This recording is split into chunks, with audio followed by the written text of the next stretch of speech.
Welcome. Please allow yourself to receive the message. The Golden Cage, Part 1. This cage is shiny and very resistant. It's golden, but still a box.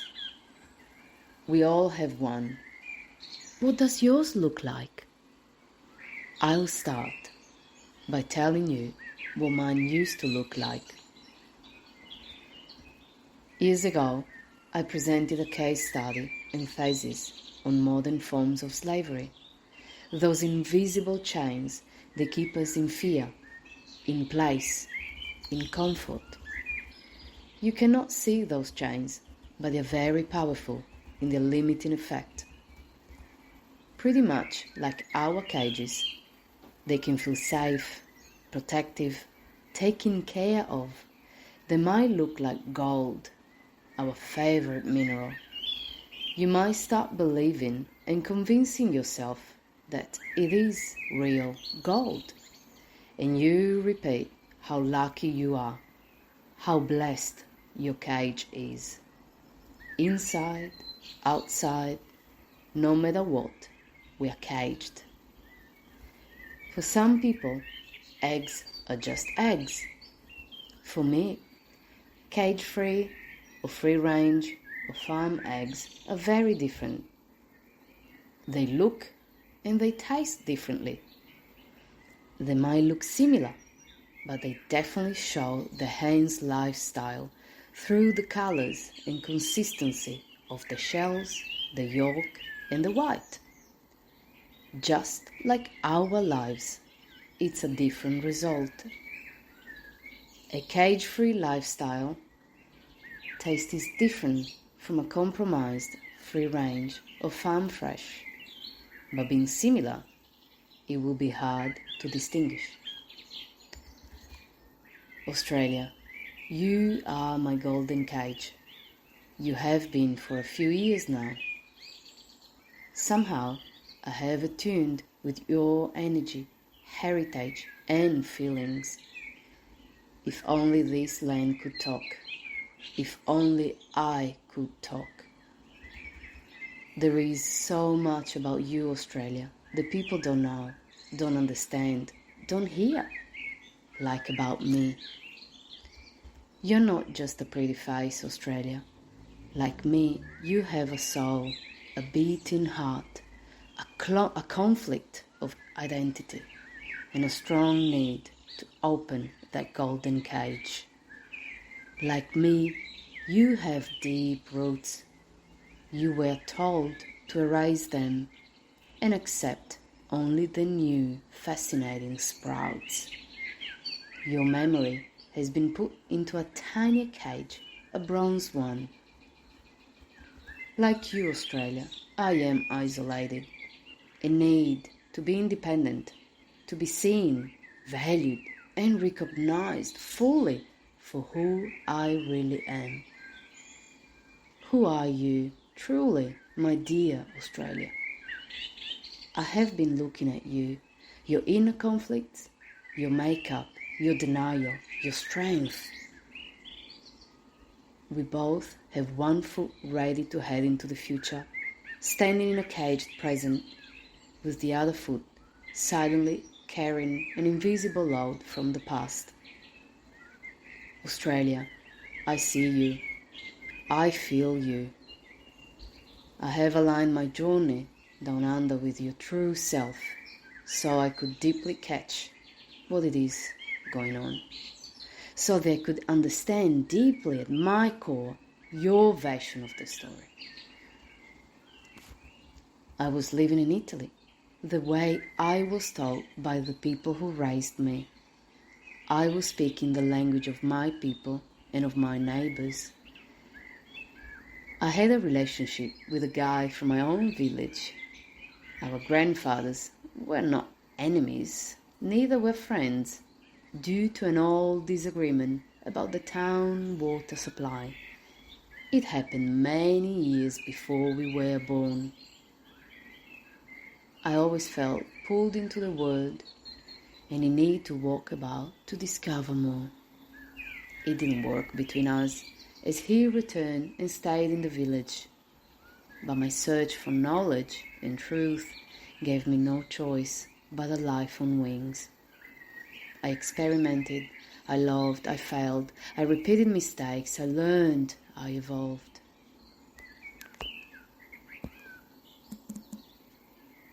I had my first recession time. I looked at the world map. I needed a place. What I had in Europe wasn't enough for me anymore. What was I looking for?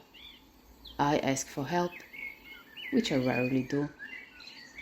I went to see a good psychotherapist for a hypnosis session. It turned out he activated some mechanism in my brain. I woke up a few days later with a command. I'm going to Australia. The hermit who has been inside me since birth was clear. I had to go to this place, a place I had barely heard about before. It was an unknown place to many. How did my hermit choose Australia? And why? I don't surf, I don't fish. It has taken me many years to receive those answers. In 28 years of my life, at the most I heard about Australia a handful of times. I have to admit, my dear friend, my dear Australia, just like those sailors in the 17th century, I barely knew anything about your existence. When I saw your western shores from above, you looked empty, red, dusty, charming. A voice whispered into my ears, "Welcome back home." Home? I don't even know you. Welcome back home. Indeed, you became home. I was ready to leave you behind after the first year of struggling financially, emotionally, mostly realizing there was nothing for me here, and I didn't want to start from zero. But you grew on me, as you do. I have learned to care about you, to accept your pain and share it as mine. I still see your wounds covered, hidden under the golden coat of a post-colonial syndrome. You are beautiful, even more beautiful because of your pains, your history, and your unstoppable need to yell out what happened. You need to come to peace, bring the truth to the surface, so that you can let go of it and breathe again. I didn't come here to conquer you, to change you, civilize you. I didn't come here to deny my roots. I didn't come here to believe you are the luckiest country in the world. Are you really? I mean, you survived, kind of, to one of the worst, longest genocides and censorships in history. You're here, dressed like a modern, contemporary, avant-garde land. You are one by your many, so they reckon. It's like when I first arrived here, I thought everyone was so friendly with their "Hey, how are ya?" until it was explained that there is a difference between being friendly and actually being a friend.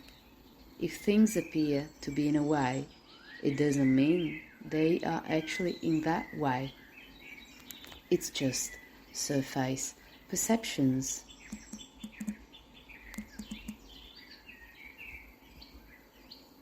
How can you be one homogenic entity? To start with, there's 6 states and 2 territories with many subregions. How can you be devalued to be just one? Some would specify you had up to 250 different languages spoken here by many different clans and tribes.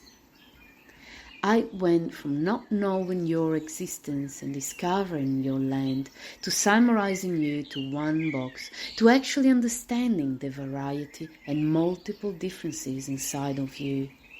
See, the fact that I discovered you a few years ago it doesn't mean that you didn't exist before, right? The time of my discovery should not mean that you were born in that moment. In fact, you have been around for thousands and thousands of years. It's like when we meet someone, they become our partners. Why do we expect that they have no past to be jealous of? Of course, they had many feelings, moments, experiences, stories, right up until we met. Those experiences made the person become who they are. People have luggage. Lands have luggage. What's your luggage, Australia? Are you as young as they sing? Or are you an ancient land with geological scars and rich human history? I exiled myself all the way down here.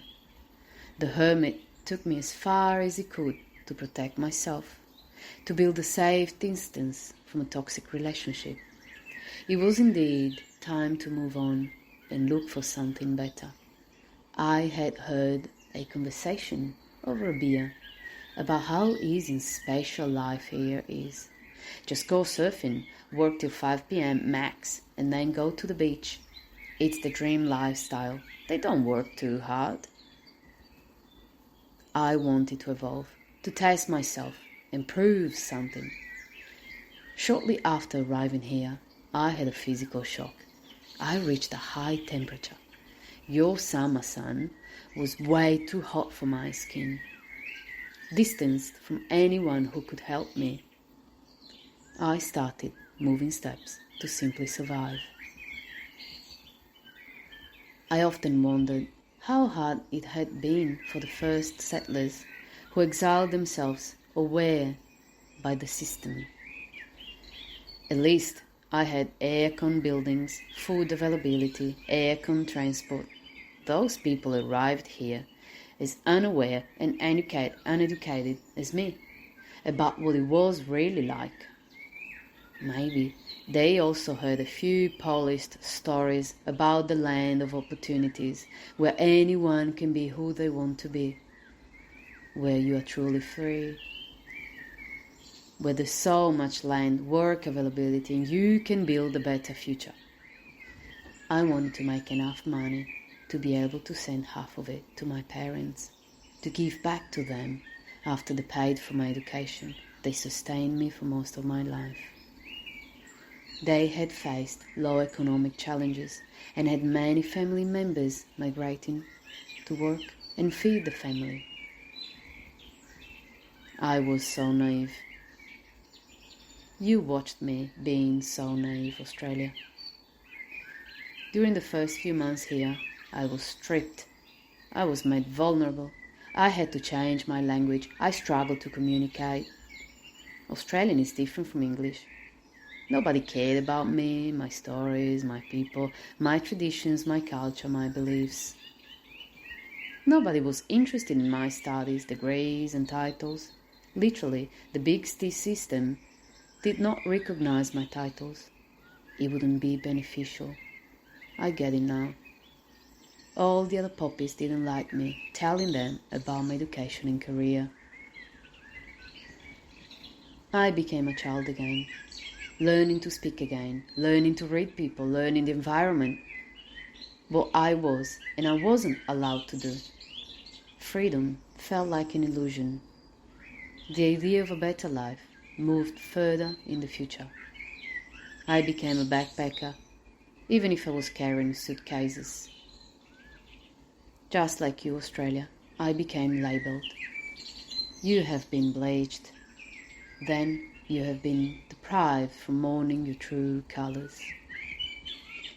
Brick after brick, the building of my golden cage started. Bar after bar, I felt closer to see your inner conflict, your denial to be able to keep going, your hard work to survive unfavourable conditions. Australia, we both know that your short memory will have to be replaced eventually. I just started doing what I had to do. I needed to be like the other poppies. Couldn't be taller nor shorter to be able to gasp. And I tried tried and tried again to forget my past, why I became here in the first place. To create this place in my mind where everything is perfect, better, to feel blessed and lucky. Lies aren't as strong as the truth. Cages aren't as safe as freedom. I needed to become your citizen, to be granted permission to stay here. Visa after visa, several applications and fees later, I aim to receive equity and rights, to be seen and valued. Isn't that one of the best feelings? We have craved it since childhood. Tears were shed, stress was bottled in silence, because I was lucky. I felt a subtle censorship. It was best not to share openly what I was going through. To my people back home, I could have been judged as silly. I wanted a bicycle, they say, and now I had to keep pedaling.